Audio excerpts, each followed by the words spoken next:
एक vector space हमें V है दे रखा है जो R4 से सॉरी R4 है ओवर R, और टू सब स्पेस V के यहाँ पर दे रखे हैं जिसको लेबल किया गया है W1 और W2 से।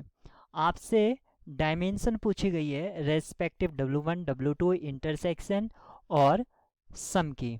तो हम सबसे पहले W1 की डायमेंशन फाइंड आउट कर लेते हैं। W1 की जो डायमेंशन होगी उसमें अगर हम एलिमेंट देखते हैं तो वो किस तरह का आता है, एक्स वाई जेड डब्लू, यानी कि 4 प्लेस हैं।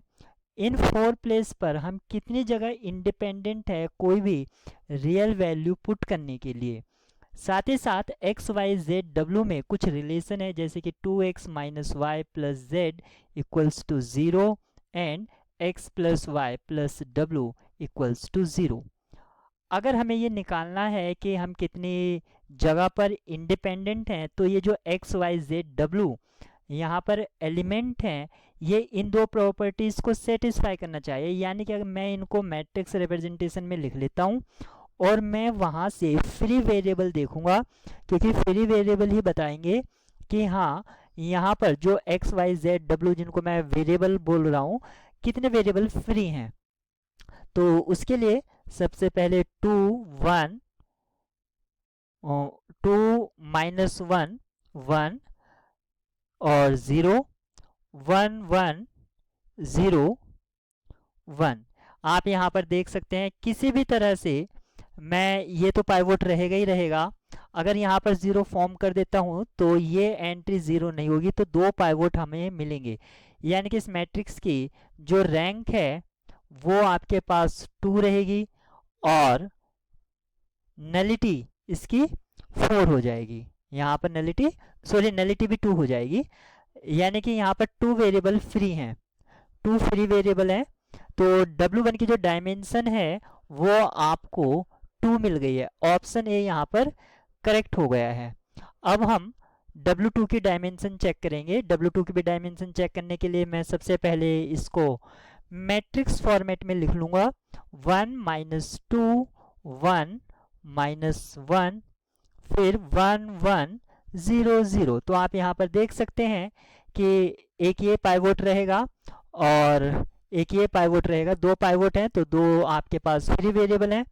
यहाँ पर भी W2 की जो डायमेंशन है वो आपकी 2 है, लेकिन ऑप्शन बी में 3 कह रखा है इसलिए डिस्कार्ड हो जाएगा।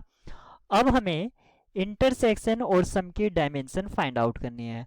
तो आप एक रूल या एज ए फॉर्मूला याद रखेंगे, डायमेंशन ऑफ सम यानी कि W1 प्लस W2 ये इक्वल होता है dimension of W1 plus dimension of W2 minus dimension of intersection W1 W2।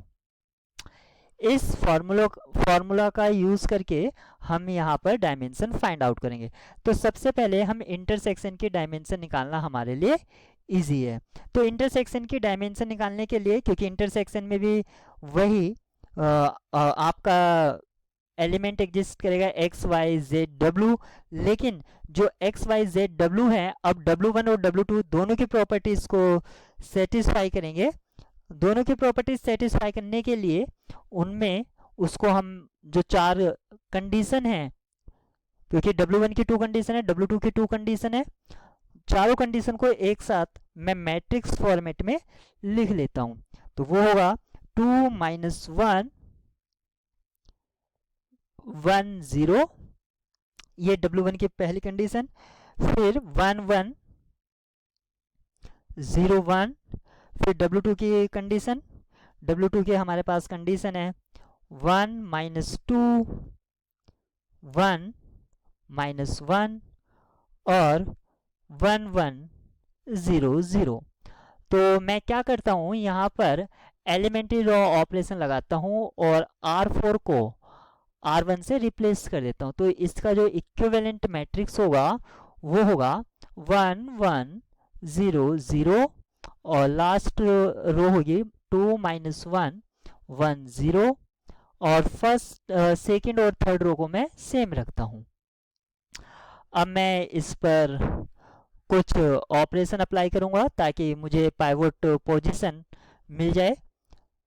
तो आप यहाँ पर देख सकते हैं, यहाँ पर 0 फॉर्म हो जाएगा, यहाँ पर 0 फॉर्म हो जाएगा, ये एलिमेंट सेम रहेगा, यहाँ पर 0 फॉर्म हो जाएगा, यहाँ -3 हो जाएगा, ये एलिमेंट सेम रहेंगे, यहाँ पर 0 फॉर्म हो जाएगा एलिमेंट्री रो ऑपरेशन लगाने के बाद। और यहाँ पर आपका, क्योंकि ये आपका जो एलिमेंट था ये आपका -1 था, तो 2 से मल्टीप्लाई कराएंगे, फिर माइनस करेंगे, -3 हो जाएगा, परफेक्ट, कोई इशू नहीं है, ये 1 रहेगा, ये 0, नो प्रॉब्लम। अब आप जैसे ही यहाँ पर देख सकते हैं, ये तो एक पाइवोट हमें मिल ही रहा है। अब आप इनको लास्ट 2 रोज को अगर ऐड कर देते हैं तो ये ऐड नहीं, आपको सब्ट्रैक्ट करना होगा, तो ये एलिमेंट 0 हो जाएगा, ये 0 हो जाएगा, और ये आपका यहाँ पर 1 फॉर्म हो जाएगा। तो आप यहाँ पर देख सकते हैं एक पाइवोट ये है, इसको आप इंटरचेंज कर दीजिए सेकंड से, सेकंड पाइवोट मिल जाएगा, और आपको एक थर्ड पाइवोट एलिमेंट चाहे ये या ये समझ सकते हैं, या आप इसमें एक रो को डिलीट कर दीजिए। तो हमें यहाँ पर 3 पाइवोट मिल रहे हैं, एक फ्री वेरिएबल है, तो 1 फ्री वेरिएबल है, 1 फ्री वेरिएबल। तो इंटरसेक्शन की जो डायमेंशन है, dimension of W1 intersection W2 यहाँ पर 1 है। अब उस फॉर्मूला का यूज करेंगे, dimension of W1 plus W2 equals to dimension of W1 plus dimension of W2 minus dimension of intersection. इस फॉर्मूला का यूज करके हम सम के डायमेंशन फाइंड आउट करेंगे। W1 के डायमेंशन 2 थी, W2 की भी 2 थी, और इंटरसेक्शन की 1 आ गई है, यहाँ से सिंप्लीफाई करके हमें 3 मिलता है। अब हमारे पास सभी चीज़ों की डायमेंशन आ गई है, इंटरसेक्शन की डायमेंशन 1 है और सम की डायमेंशन 3 है।